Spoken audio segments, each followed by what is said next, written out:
1516-FH, People of the State of Michigan versus Donald Raymond Laurent Lester. We are here today for a final pretrial conference in this case. First, let me have the attorneys place their appearances on the record, beginning with Ms. McClure. E.B. McClure filling in for Prosecutor of Record Isaac Sneed.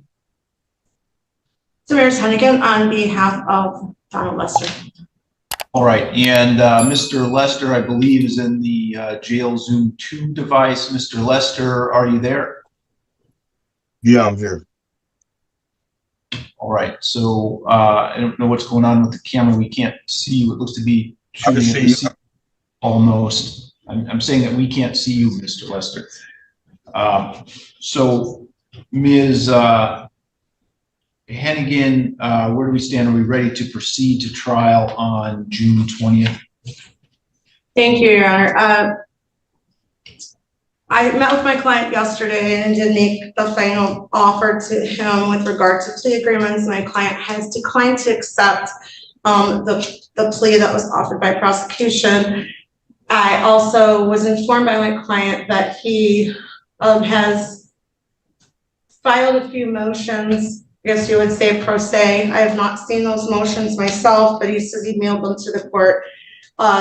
He does have many objections to the proceedings. That being said, the next step that would be appropriate with regard to our legal procedures would be to go forward with trial. I am prepared to do that, though I do believe that my client will object to that, Your Honor. So I do want to make sure that I represent his wishes as well, while I still inform the court of whether or not I'm ready to proceed. So I will be ready to proceed for trial next week. That being said, my client does not want to go to trial as he feels that the court doesn't have jurisdiction over him on this matter in order for us to move to trial. And he was very upset, I would add, just for the record, for his for appellate purposes for him, that he was upset that I agreed to a trial schedule at a past hearing. And I did try to explain to him that that's just a procedure, that the court is on timeframes according to statute, and that at some point we do have to set a trial schedule, even though it was my intent to continue to try to negotiate this case for him along the way. All right, to the extent that there's any objection based on court's jurisdiction, I can't hear you. Can you speak up, please? To the extent that there's any objection to proceeding to trial based on the court's jurisdiction, I would deny that, as the court does have jurisdiction over this case. It is a felony case involving an alleged felony which is alleged to have occurred within Lenawee County, state of Michigan. This is the circuit court for the Lenawee County, state of Michigan, and therefore jurisdiction is appropriate.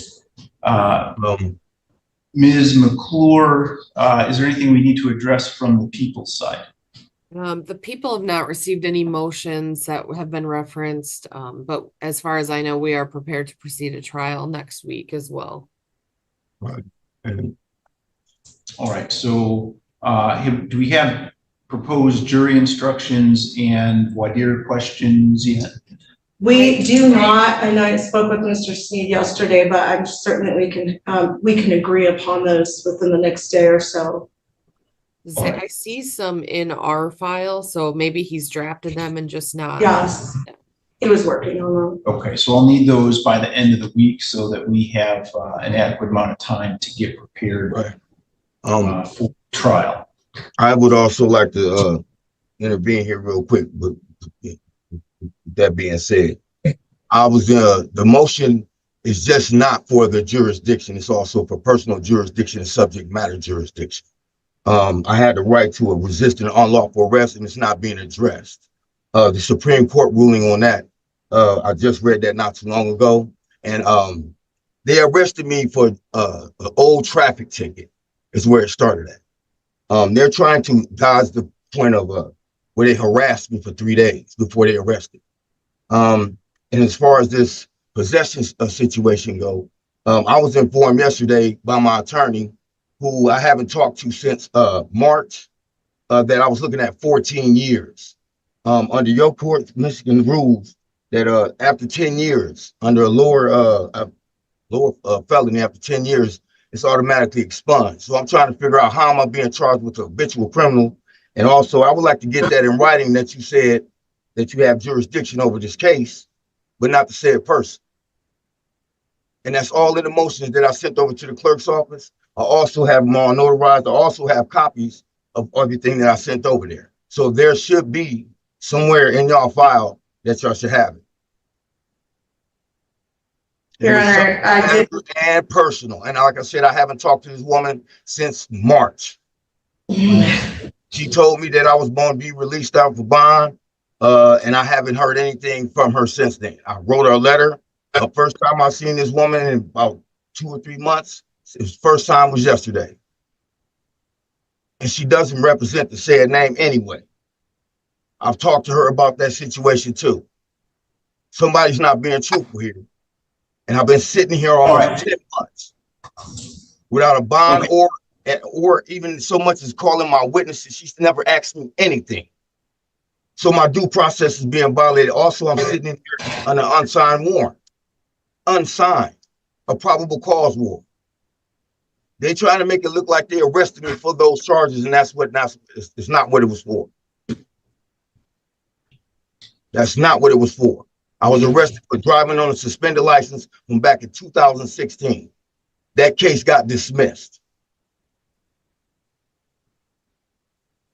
Your Honor, I did inform him He's not yesterday. addressing none of those issues, Your Honor. Period. Mr. Lester, I need you to stop interrupting people, okay?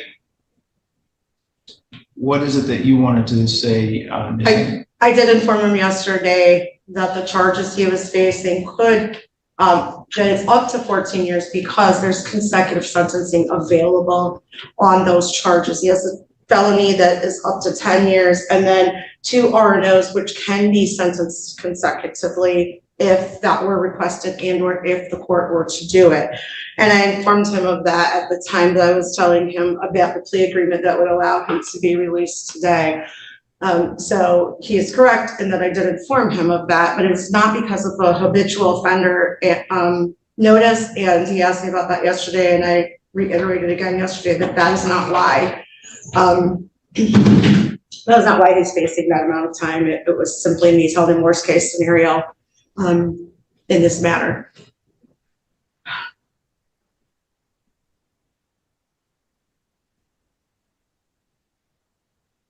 All right, so to the extent that personal jurisdiction issue has been raised in addition to subject matter jurisdiction, and again, deny any request on those bases because the court, again, has personal jurisdiction over Mr. Lester, who is a human being located in Lenawee County, Michigan, and alleged to have commit a felony crime in Lenawee County, Michigan. How did I commit a violent crime? With respect to the argument that Mr. Lester made regarding the right to resist an unlawful arrest, that's why the court is having a trial. One of the elements that the prosecutor needs to prove in a resisting and obstructing case is that the officers were on duty, acting lawfully, and made a lawful arrest that Mr. Lester resisted. So that's the purpose of the trial. With respect to any issue about expunged convictions, we're not even to that point yet. The habitual offender issue comes into play only after a conviction has entered, and then the court has to determine whether the convictions listed in the habitual offender notice in fact happen and can appropriately be used under the statute for the sentencing enhancements that have been notified in the information. And so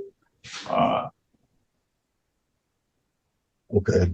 So whenever you get done, I'd like to address the issue too, please. All right, I'm going to mute Mr. Lester because I can't have people talking over me while I'm trying to create a record.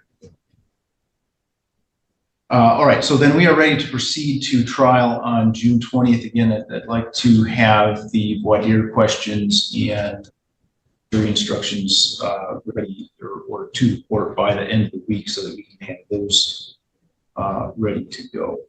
Thank you, Your Honor. Before we go, can I address? Ms. McClure, can I just understand from you what that final offer you made on this case, or what the final offer the prosecution made on this case was? Yes. It would be. Ms. McClure, I actually have a copy that I could pass to the court too, if that's okay with you. Yeah, I mean, we'll just take a second. It's an added count 4 possession of meth in a park, which is a 2-year offense. And we were offering credit for time served, which is approximately 10 months. And we have no objection to a PR bond at the time the plea is taken. Ms. McClure, could I just add that Mr. Sneed did inform me that you had authority to do fines and cost only on this as well? That be accurate? I think that would be part of the credit for time served. Thank you. So the prosecution has made an offer to resolve the case if Mr. Lester were willing to plead guilty to possession of methamphetamine in a park. That's a 2-year maximum possible penalty, but the prosecution has also agreed to credit for time served and or fines and costs, and a personal recognizance bond release until the date of the sentencing. Is that all accurate, Ms. McClure? What is that? That Yes. is crazy. Yes, All that's right. accurate, Your Honor. And Mr. Lester is not interested in agreeing to that plea. Is that correct? It's my understanding, but it seems that he would like to say something about it, Your Honor, so I prefer that he answer that question himself. I would like to say something because of the fact that you keep trying to let me out on a PR bond and you want me to come back to court for sentencing, but you won't let me out to try to get my witnesses and gather the evidence that I need to be able to present it at trial. I haven't even went over this one. I haven't even went over any kind of defense with this woman. I am being prosecuted and persecuted by her and a prosecutor. And it's obvious. It's very obvious. It stands out. I haven't talked to this lady since March. And when I did, she came in there and coerced me into trying to keep her on my case. All right. So, Mr. Lester, that wasn't really responsive to the question that was asked. The question you're being asked. I don't know right nothing now. about that. I told her what it was then, and Mr. Lester, you keep trying to cut me off. well, that's because you won't let me create the record and do my job. So I'm trying to do my job. You're not the one sitting in jail, sir. All right. So, Miss. Your Honor, will you All right, please so mute my client? I don't want him to. Record should reflect that. The record should reflect that Mr. Lester had. I'm sorry. So, Mr. Lester, the question I'm asking and that I need an answer to is you've heard the offer that I've indicated the prosecution has made to you to resolve the case. Do you or do you not want to? No, I'm not, because they had no business arresting me, Your Honor. And I wasn't bothering anybody. A simple no is fine. That's all I needed. All I needed was no. Quit talking to me like I'm a kid. The answer is no, so we will proceed to trial next week. I don't think there's anything else we need to address this morning. So Bond. I need a bond.